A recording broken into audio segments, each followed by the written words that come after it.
दोस्तों नमस्कार, सुप्रभात। 19 अगस्त 2024 का दिन आपके लिए मंगलमय हो, ये दिन आपके लिए शुभ हो, ऐसी मेरी कामना है। 19 अगस्त 2024 को शुभ मुहूर्त कब कब है, निकृष्ट काल कब है, राहु काल का क्या समय है, दिशा शूल किस दिशा में है, ये सारी बातें इस वीडियो के माध्यम से मैं आपको बताने जा रहा हूँ। वीडियो में शुरू से आखिरी तक बने रहिए और हो सकता है ये वीडियो आपके दिन को मंगलमय कर दे। दोस्तों 19 अगस्त 2024 को सोमवार का दिन है। सोमवार के दिन के समय के हिसाब से वितरण और विवरण आगे मैं चार्ट में देने जा रहा हूं। या तो इस चार्ट को डाउनलोड कर लें या तो नोट कर लें और 19 अगस्त 2024 के दिन के सारे नए कार्य यानी सारे शुभ कार्य इसी चार्ट के अनुसार करें और अपने दिन को सफल बनावें और अपने सारे शुभ कार्यों को सफल बनावें। दोस्तों मेघाचार्य ने काल को 5 भागों में बांटा हुआ है: महेंद्र काल, अमृत काल, बक्र काल, शून्य काल और राहु काल। सबसे अच्छा काल महेंद्र काल है। वो सवेरे शाम को 7:36 से शुरू होकर 9:12 रात तक है। फिर अमृत काल है जो सवेरे 6 बजे से शुरू होकर 7:36 सवेरे तक, फिर सवेरे 10:48 से 1:12 दोपहर तक, फिर शाम को 3:36 से शुरू होकर 5:12 शाम तक, फिर रात में 9:12 से शुरू होकर रात के 10 बजे तक, फिर देर रात 12 बजे के बाद में 1:12 से शुरू होकर 2:48 सवेरे तक। बक्र काल, जैसा कि नाम से ही लगता है, टेढ़ा काल। बक्र काल में कहा यह जाता है कि काम शुरू करने के बाद में काम समाप्त तो हो जाता है, लेकिन बहुत ही ज़्यादा दिक्कतों और अड़चनों के बाद में। तो दोस्तों बक्र काल में काम न करना पड़े तो बेहतर है। अगर किसी वजह से करना पड़ता है तो युवा और प्रौढ़ के समय को चुनें ताकि कुछ दिक्कतें कम हो जाएं। बक्र काल में अगर आपने काम शुरू किया हुआ है तो समझ लीजिए कि बहुत ज़्यादा दिक्कतें आने वाली हैं, आपको बहुत ज़्यादा पेशेंस की ज़रूरत पड़ेगी। शून्य काल में किया हुआ काम सफल नहीं होता है। शून्य काल का समय 5:12 से शाम से शुरू होकर 6 बजे शाम तक है, फिर 2:48 रात 12 बजे के बाद में शुरू होकर 4:24 तक है, फिर 5:12 सवेरे से शुरू होकर सवेरे 6 बजे तक है।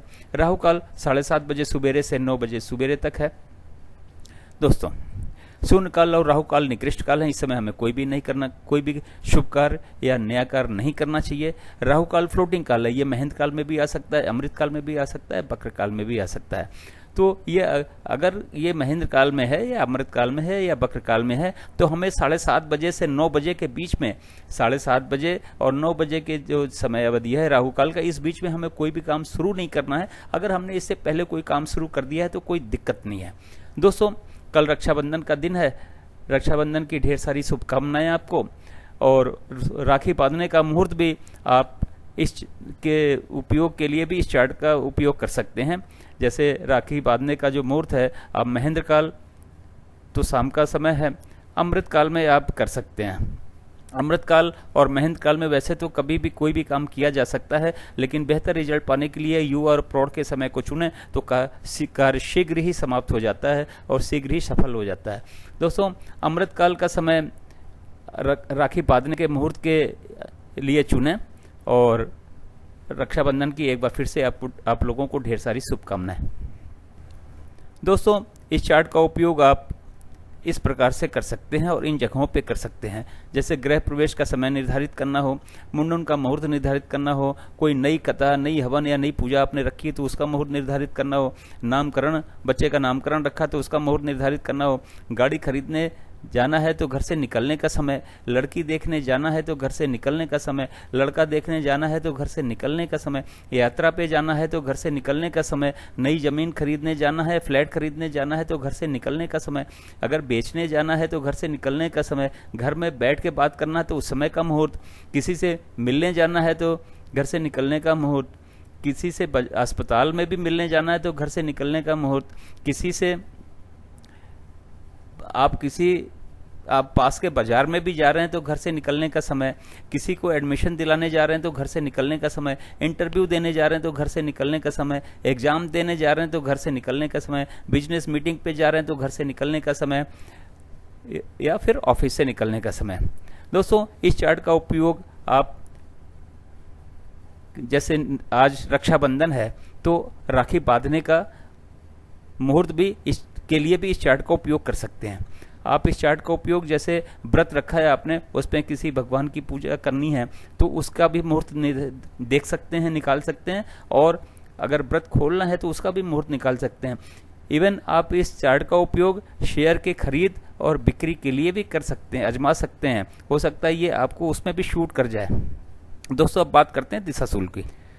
सोमवार का दिन है, पूर्व और दक्षिण पूर्व की दिशा में दिशाशूल है। घर से दर्पण देखने के बाद में ही निकलें, लेकिन दिन होता है 24 घंटे का, सुबह 6 बजे से लेकर अगले दिन 6 बजे तक। इस 24 घंटे में अगर आप जाके वापस आ जाते तो दिशाशूल का कोई दोष नहीं है, लेकिन किसी वजह से अगर वापस नहीं आ पाते हैं तो आप दर्पण देखने के बाद तो घर से निकलेंगे ही, लेकिन पीछे दिए गए चार्ट का उपयोग हर हालत में करना है। आपको घर से यात्रा पे निकलने से पहले उस चार्ट का उपयोग करना है, तो आपकी यात्रा भी सफल हो जाएगी और दिशाशूल का दोष भी समाप्त हो जाएगा। दोस्तों वीडियो देखने के लिए बहुत बहुत धन्यवाद। वीडियो अगर पसंद आया हो तो लाइक करें, दोस्तों को शेयर करें, अगर चैनल पर नए हैं तो सब्सक्राइब करें। अगर आपने सब्सक्राइब कर दिया है तो बेल आइकन को ऑन कर दें, ताकि अगला वीडियो जब मैं डालूँ तो नोटिफिकेशन आपको मिल जाए और वीडियो देख के आप अपने दिन को मंगलमय और अपने सारे शुभ कार्यों को, नए कार्यों को सफल बना सकें। एक बार फिर से आपका बहुत बहुत धन्यवाद।